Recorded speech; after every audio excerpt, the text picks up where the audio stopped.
Hello friends, welcome back to my channel. दोस्तों, स्वागत है आपका हमारे यूट्यूब चैनल में। हम बात करने जा रहे हैं मिथुन चक्रवर्ती की लाइफ के बारे में। जी हाँ, तो क्या आप इंटरेस्टेड हैं उनकी लाइफ के बारे में जानने के लिए? अगर नहीं भी हैं तो इंटरेस्टेड हो जाएंगे, क्योंकि आखिर वो पुराने ऐसे सितारे हैं जिन्होंने डिस्को को जन्म दिया था। तो चलिए शुरू करते हैं, उनकी जीवन की पूरी किताब आपके सामने खोल देते हैं। तो दोस्तों, शुरुआत इस तरीके से होती है। आपको बता दें कि मिथुन चक्रवर्ती बचपन का उनका नाम गौरांग चक्रवर्ती का जन्म 16 जून 1950 को हुआ था। दोस्तों, ये भारत के 3 राष्ट्रीय फिल्म पुरस्कार प्राप्त कर चुकी एक किद्दती फिल्म अभिनेता, सामाजिक कार्यकर्ता और साथ ही उद्यमी और साथ ही राज्यसभा के सदस्य हैं। आपको बता दें कि मिथुन ने अपने अभिनय की शुरुआत कला फिल्म मृग्या 1976 से की थी। तो दोस्तों, जिसके लिए उन्हें सर्वश्रेष्ठ अभिनेता के लिए पहला राष्ट्रीय फिल्म पुरस्कार प्राप्त हुआ था। आपकी जानकारी के लिए बता दें कि 1980 के दशक के अपने सुनहरे दौर में एक डांसिंग स्टार के रूप में उनके बहुत सारे प्रशंसक बने और खुद को उन्होंने भारत के सबसे लोकप्रिय प्रमुख अभिनेता के रूप में स्थापित किया था। तो दोस्तों, विशेष रूप से आपको बता दें कि 1982 में बहुत बड़ी हिट फिल्म डिस्को डांसर में एंट्री स्ट्रीट डांसर जिमी की भूमिका उन्हें लोकप्रिय बनाई थी। तो दोस्तों, 1980 के दशक में अमिताभ बच्चन से भी ज्यादा लोकप्रिय कलाकार रहे थे। आपको बता दें कि कुल मिलाकर बॉलीवुड की 350 से अधिक फिल्मों में अभिनय के अलावा उन्होंने बांग्ला, उड़िया और भोजपुरी में भी बहुत सारी फिल्में की हैं। मिथुन मोनार्क ग्रुप के मालिक भी हैं, जो कि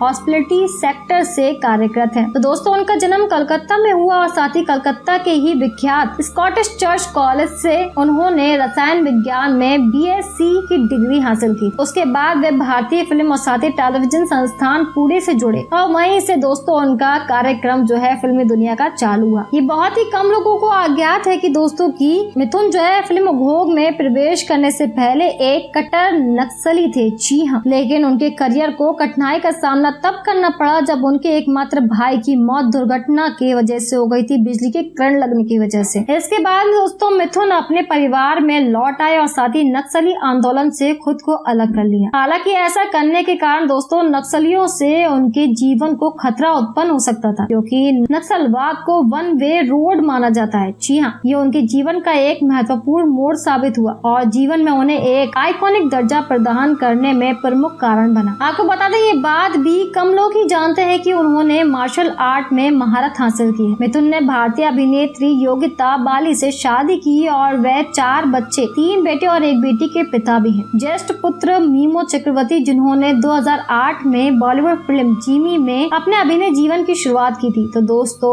उनका दूसरा बेटा रीमो चक्रवर्ती, जिसने फिल्म फिर कभी से छोटे मिथुन की भूमिका में अभिनय किया है। तो दोस्तों, मिथुन के अन्य 2 बच्चे नमाशी चक्रवर्ती और साथ ही दिशांशी चक्रवर्ती अभी पढ़ाई कर रहे हैं। कई सूत्रों का ये भी दावा है कि चक्रवर्ती का 1986 से 1987 तक श्रीदेवी नाम की एक अभिनेत्री के साथ एक रिश्ता था। लेकिन दोस्तों, श्रीदेवी ने मिथुन से अपना संबंध तब खत्म कर दिया जब उन्हें तब पता चला कि उनका अपनी पहली पत्नी योगिता बाली से तलाक नहीं हुआ है। माना जाता है कि चक्रवर्ती और श्रीदेवी ने गोपनीय रूप से शादी भी की थी और बाद में ये संबंध रद्द हो गया। तो दोस्तों, मिथुन ने 1976 में मृणाल सेन द्वारा निर्देशित फिल्म मृग्या से अपने फिल्मी करियर की शुरुआत की थी, जिसमें सर्वश्रेष्ठ अभिनेता के लिए उन्हें राष्ट्रीय फिल्म पुरस्कार प्राप्त होता। तो दोस्तों, अपनी पहली फिल्म के बाद उन्होंने कुछ 2 फिल्मों में अनजाने, जो कि 1976 और फूल खिले हैं गुलशन 1977 में सहयोगी भूमिका निभाई थी। लेकिन दोस्तों, उससे उन्हें कोई सम्मान नहीं मिला। बाद में उन्होंने 1970 के दशक के आखिरी दौर में कम बजट वाली रविकांत नगाइच के निर्देशन में बनी जासूसी फिल्म सुरक्षा 1979 और 1980 के शुरुआती दशक की हिट फिल्मों में हम 5 1980 में की और साथ ही वारदात 1981, जो दोस्तों सुरक्षा फिल्म की अगली कड़ी थी, में प्रमुख अदा भी की है। और अंत में उन्हें बड़ी सफलता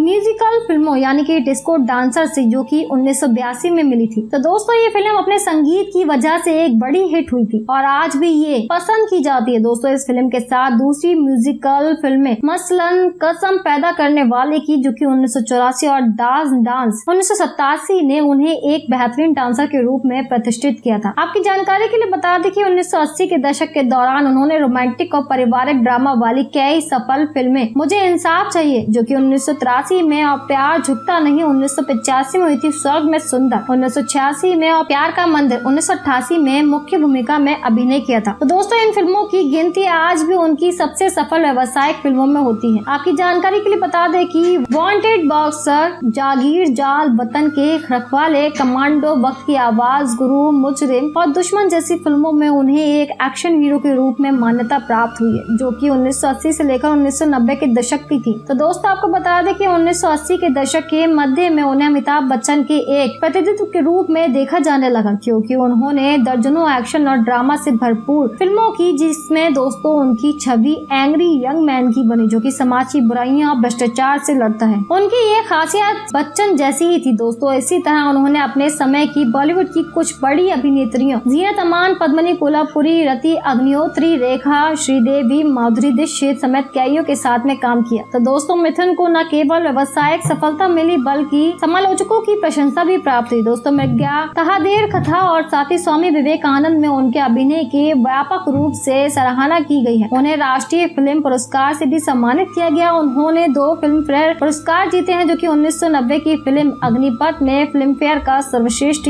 अभिनेता के लिए, फिल्म जल्लाद में फिल्म फेयर का सर्वश्रेष्ठ खलनायक के लिए। दोस्तों इसके अलावा प्यार का मंदिर और साथ ही मुजरिम में उनके अभिनय को सराहाया गया। 1980 के दशक के अंतिम चरण में वे मुंबई से ऊटी चले गए। वहाँ उन्होंने अपना होटल व्यवसाय स्थापित किया और सही मायने में वे एक दशक तक वन मैन इंडस्ट्री बने रहे। उन्होंने 12 साल से अधिक समय तक 80 से अधिक फिल्मों में काम किया है। उसके बाद में वे दोस्तों अपना ध्यान मुख्य धारा की हिंदी सिनेमा से हटा करके कम बजट की फिल्मों में अभिनय करने लगे। ये फिल्में मुख्य रूप से मध्य प्रदेश, उत्तर प्रदेश और साथ ही बिहार, झारखंड दर्शकों के लिए बनाई जाती रही। दोस्तों यहाँ पर मिथुन के प्रशंसक अब भी भरे पड़े हैं। 1994 से 1999 तक लगातार 5 वर्ष के लिए वे देश के सबसे बड़े करदाता रहे दोस्तों, और साथ ही 2021 में उनकी कुल संपत्ति लगभग 3108 करोड़ रही। और इसके बाद में 2005 में फिल्म ऐलान के साथ उनकी वापसी मुख्य धारा की हिंदी फिल्म ओगोक में हुई, जो की सफल रही। दोस्तों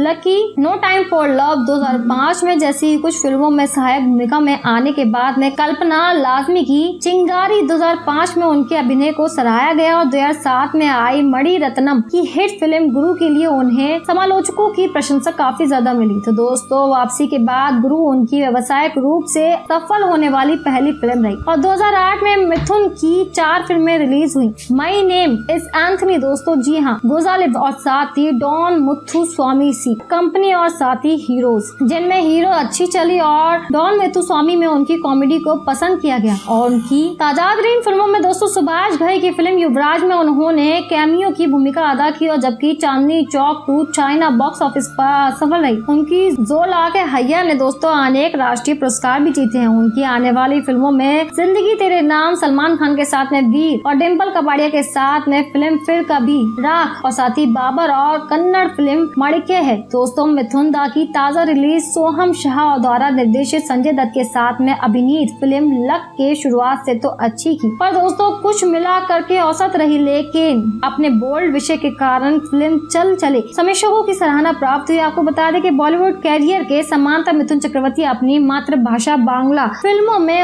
उतने सफल नहीं रहे। जी हाँ, हालांकि दोस्तों उनकी यथार्थवादी या फिर कला फिल्मों का सराहाया गया, जहां पर उनके मंजे हुए अभिनय के कारण उन्हें पुरस्कार प्राप्त हुए। देवश्री राय और साथी अनिल चटर्जी के साथ 1982 में आई उनकी फिल्म त्रोई को बड़ी सफलता मिली थी, और बम्बई जाने के बाद में मुख्य धारा की हिंदी फिल्मों में एक स्टार के रूप में उनकी लोकप्रियता और भी ज्यादा बढ़ गई। मुख्य धारा की बांग्ला फिल्मों से दोस्तों मिथुन लगभग गायब हो गए। हालांकि वे 1992 में प्रख्यात निर्देशक बुद्धदेव दासगुप्ता की तहादेर और कथा जैसी कला फिल्मों में दिखाई देते रहे। तो दोस्तों इस फिल्म के लिए 1993 में उन्हें दूसरा राष्ट्रीय पुरस्कार मिला। और साथ ही आपको बता दें कि रामकृष्ण परमहंस पर बनी जी.वी. अय्यर की फिल्म में स्वामी विवेकानंद की भूमिका में उनके अभिनय के लिए 1995 में सर्वश्रेष्ठ सह अभिनेता के लिए तीसरा राष्ट्रीय पुरस्कार मिला। और साथ ही 1999 में गौतम घोष की फिल्म गुड़िया के लिए उन्हें सराहना भी मिली। और 2002 में दोस्तों आई अपर्णा सेन और कोंकणा सेन शर्मा द्वारा अभिनीत ऋतुपर्णा घोष की फिल्म तितली में भी उन्होंने काम किया है। इस फिल्म को व्यावसायिक सफलता के साथ में और सारे ऑडियंस की तारीफ भी मिली है। दोस्तों हाल ही में फटाकोस्टो सीरीज की उनकी फिल्में पश्चिम बंगाल में काफी मनोरंजन और लोकप्रिय रही हैं। और 2008 में राहुल बोस और साथ ही समीर रेड्डी के साथ दासगुप्ता की फिल्म काल पुरुष में उन्होंने काम किया और इस फिल्म को समीक्षकों की काफी ज्यादा प्रशंसा भी मिली है। तो दोस्तों आप में से किसके ज्यादा फेवरेट है मिथुन चक्रवर्ती, हमें कमेंट सेक्शन में कमेंट करके जरूर बताएं। लाइक शेयर करना ना भूलें। अगर अभी तक आपने हमारा चैनल सब्सक्राइब नहीं किया तो जल्दी सब्सक्राइब कर लें। Thank you.